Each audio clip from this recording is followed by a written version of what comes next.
Pemirsa masih di IDX Langsung Closing dan kami juga masih menggunakan Anda untuk bisa berpartisipasi di WhatsApp interaktif seperti yang tertera di layar televisi Anda nantinya. Dan sebelum kita lanjutkan perbincangan, kami akan coba sampaikan terlebih dahulu 4 saham pilihan yang direkomendasikan dan lagi-lagi keputusan investasi tetap ada di tangan pemirsa IDX Channel. 4 saham pilihan yang direkomendasikan dapat Anda saksikan grafis di layar televisi Anda pemirsa. Dari perbankan Big Cap tampaknya BBNI lebih direkomendasikan jika dibandingkan dengan saham perbankan big cap lainnya, tapi lebih ke arah spekulatif buy pemirsa. Di mana supportnya di 3590, resistennya cukup lebar hingga ke 4000. Kemudian dari perbankan juga masih ada BRIS spekulatif buy, supportnya di 1770, resisten hingga ke 2030. PANI buy on breakout, supportnya di 6.000, resisten hingga ke 7.250, dan cuan buy on breakout di supportnya 750, resistennya hingga di 1.400 rupiah per sahamnya. Saham pilihan yang direkomendasikan dan lagi-lagi keputusan investasi tetap ada di tangan pemirsa IDX Channel. Ibu Liza, kita lanjutkan kembali 4 saham pilihan yang direkomendasikan Ibu. Tadi 2 saham perbankan big cap BBRI dan BBCA sudah kita ulas di awal pertemuan Ibu Liza. Yang masuk ke dalam saham pilihan Anda adalah BBNI. Pertimbangannya seperti apa, Ibu? Oke. Kalau tadi kan kita sudah bahas BRI dan BCA ya. Yeah. Nah, sekarang saya berusaha mencoba lihat BNI apakah ada pola yang lebih semangat gitu dibanding keduanya. Dan kenapa saya rekomen BNI? Karena memang kemarin itu dia breakout-nya paling clear gitu kayaknya ya. Nah, jadi BNI itu ada resistance sekitar 3660. Nah, ini sudah terlampaui kemarin dengan breakout candle yang cukup kuat juga, dan supposedly dia harusnya bergerak naik terus menuju 3.900 sampai 4.000. Nah, ya, tapi karena sentimen berbalik, istilahnya ini seperti uji support hari ini ya. So BNI ini masih cukup resilient, bertahan di atas support 3660-nya so far. But kalau ini sampai tembus ke bawah, maka beresiko BNI akan pullback lebih lanjut ke arah 3620 sampai 3590. Tapi kalau dia bisa bertahan di support 3660 ini, maka bukannya tak mungkin level 4000 menjadi target jangka pendek. Berarti ada 2 skenario ya, Bu, buy on supportnya dan juga buy on breakout-nya. Iya, karena pagi ini kemarin maksudnya melihat candle kemarin, maka advice-nya adalah buy on breakout, betul. So kalau hari ini BNI-nya itu uji support, so kita wait and see dulu. Kalau 3660 kayaknya kuat, ya jelang closing mungkin kita bisa buy on weakness di situ bagi yang belum punya BNI. Baik, dari BBNI kita beralih ke saham pilihan selanjutnya, Ibu. Masih dari perbankan, ada BRIS ditutup stagnan hari ini di 1.805. Intraday hari ini sempat ke 1.815. Analisisnya untuk BRIS? Iya, BRIS juga kemarin breakout, menembus ke atas ketiga MA, 10, 20, dan 50. Nah, ini adalah suatu prestasi yang yang boleh kita appreciate. Jadi menurut saya oke untuk beli melihat candle kemarin. But today closingnya 18.05, betul nggak? Iya, ditutup stagnan, Ibu. Oke, stagnan. So that means uji supportnya hari ini berhasil, masih bisa masih bisa ditutup di atas support penting. So jadi yang belum punya mungkin besok pagi bisa besok libur, lusa bisa average up ya, dengan syarat regionalnya nggak kebakaran ya besok Selasa bisa average up di atas level 1830. Target terdekat adalah sekitar 1920 sampai 2000. Pola teknikalnya secara intraday, Ibu Liza, tadi sempat tertekan ke 1775, kemudian berhasil memangkas pelemahan di sesi kedua dan kembali ke harga awal, Ibu. Ya, so that means masih aman di atas ketiga moving average, berhasil ditarik lagi ke atas, dan supportnya berarti range supportnya itu sekitar 1.800 sampai 1785 masih aman. So masih oke untuk akumulasi BRIS. Ya. Dari BRIS kita beralih ke sampilan selanjutnya, Ibu. Dari properti ada PANI.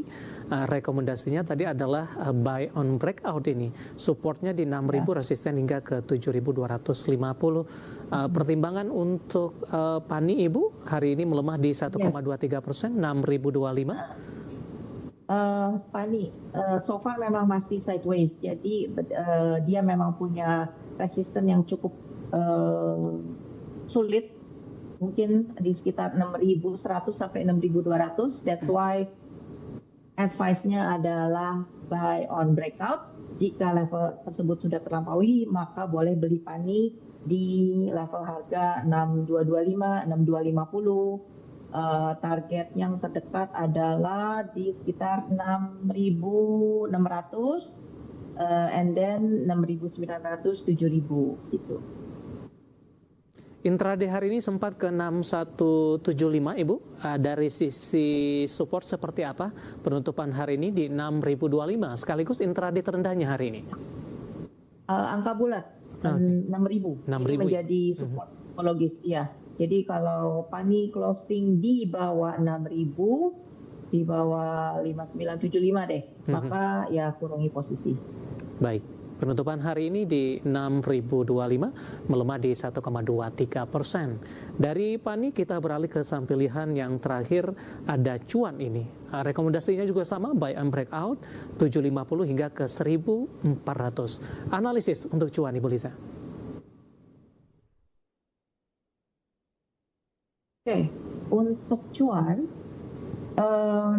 jadi dalam seminggu terakhir kayaknya dia sideways, membuat pola flag bendera.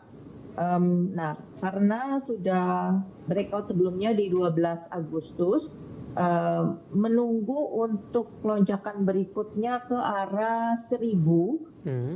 Jadi bentuknya seperti bendera dan baru bisa naik lagi jika sudah lewat ke atas level 870. 875. Nah, disitulah tempat kita average up ya. Support ada di sekitar 810. Kalau closing di bawah 810, maka harap kurangi posisi. Baik. Penutupan hari ini di 825 untuk Cuan. Saham Cuan sudah mengalami koreksi yang cukup dalam, Ibu. Dalam 6 bulan terakhir sempat di 1.900-an di Februari, kemudian koreksi dalam seiring juga pelemahan harga saham gabungan di Juni ke 486. Sudah lebih dari separuh, Ibu, pemangkasan dari sisi pelemahannya. Ada perubahan pola tidak untuk Cuan, jangka pendek dan menengah?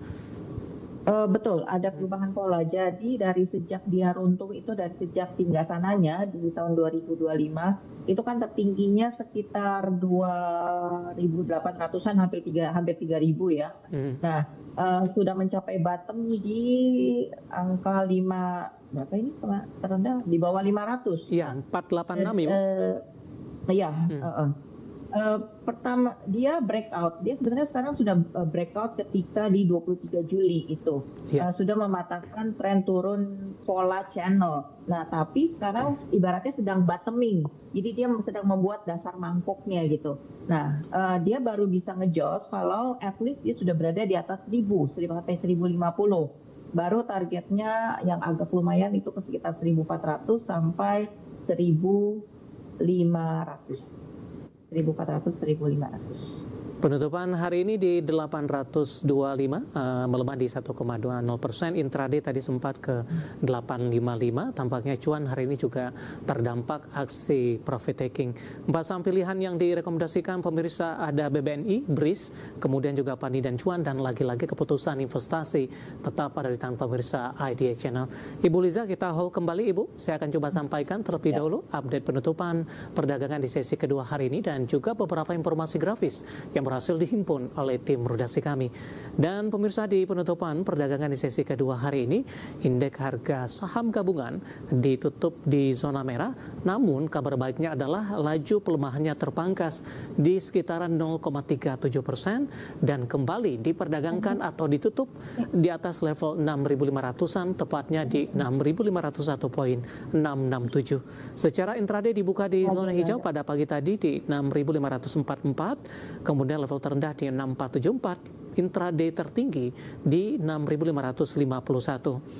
Langsung saja kita ke grafis yang pertama, pemirsa. Posisi penutupan beberapa indeks lainnya seperti MNC 36, Jakarta Islamic Index, dan juga ada LQ45. Cenderung ditutup bergerak mix. MNC 36 melemah di 0,20%, Jakarta Islamic Index menguat di 0,63%, dan LQ45 melemah di 0,41%. Rotasi pergerakan sektoral, grafis selanjutnya barang baku memimpin penguatan di 1,38%. Tampaknya satu-satunya sektor yang menguat, properti melemah di 1,71%. Kesehatan tertekan di 1,59%, transportasi dan logistik melemah di 0,91%. Saham-saham yang masuk ke dalam deretan top gainers didominasi oleh saham-saham barang baku. Emas ditutup menguat di 8725, BRMS menguat di 730, TINS menguat di 4130. Dari properti ada Kija ditutup menguat di 206. Kemudian grafis yang terakhir, saham-saham yang hari ini menjadi pemerat dari perbankan big cap, BBRI 3180, TPIA di 1990, infrastruktur ada ISAT melemah di 2630, dan PTRO tertekan ke 5125. Updatean penutupan perdagangan di sesi kedua hari ini, dan semoga bisa menjadi referensi untuk Anda, terutama dalam menghadapi di perdagangan Rabu pekan ini.